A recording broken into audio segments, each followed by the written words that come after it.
Narration. Narration का मतलब होता है कथन। क्या होता है? कथन।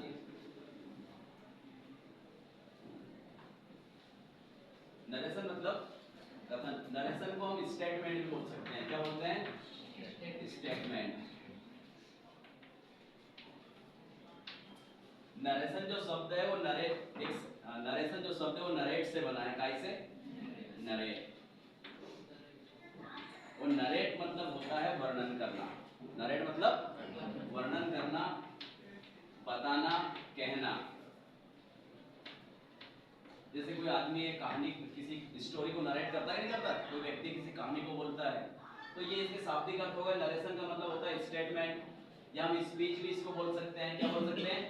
स्पीच, स्टेटमेंट, स्पीच, नरेशन, कथन। ये कथन क्या होता है? तो कथन का मतलब ये है कि जो हम बोलते हैं, जो व्यक्ति बोलता है वो स्टेटमेंट कहलाती है। क्या कहलाती है? स्टेटमेंट। जैसे किसी ने बोल दिया कि मैं कक्षा 11वीं का विद्यार्थी हूँ, तो ये उसका स्टेटमेंट हो गया। मैं कौन सी क्लास का विद्यार्थी हूँ?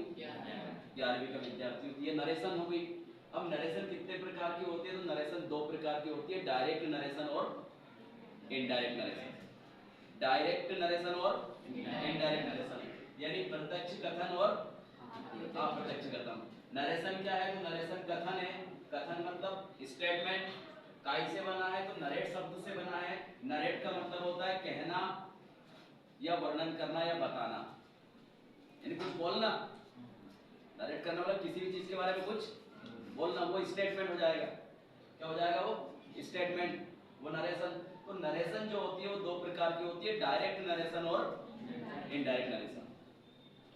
डायरेक्ट नरेशन और इनडायरेक्ट नरेशन। अब डायरेक्ट नरेशन क्या होती है? डायरेक्ट नरेशन,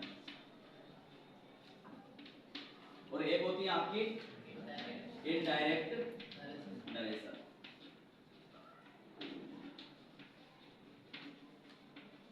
डायरेक्ट नरेशन और इनडायरेक्ट। डायरेक्ट नरेशन को बोलते हैं प्रत्यक्ष कथन। क्या बोलते हैं? प्रत्यक्ष कथन। और इनडायरेक्ट नरेशन को बोलते हैं अप्रत्यक्ष कथन। डायरेक्ट नरेशन क्या होती है, इनडायरेक्ट नरेशन क्या होती है, इनकी जरूरत क्यों पड़ती है?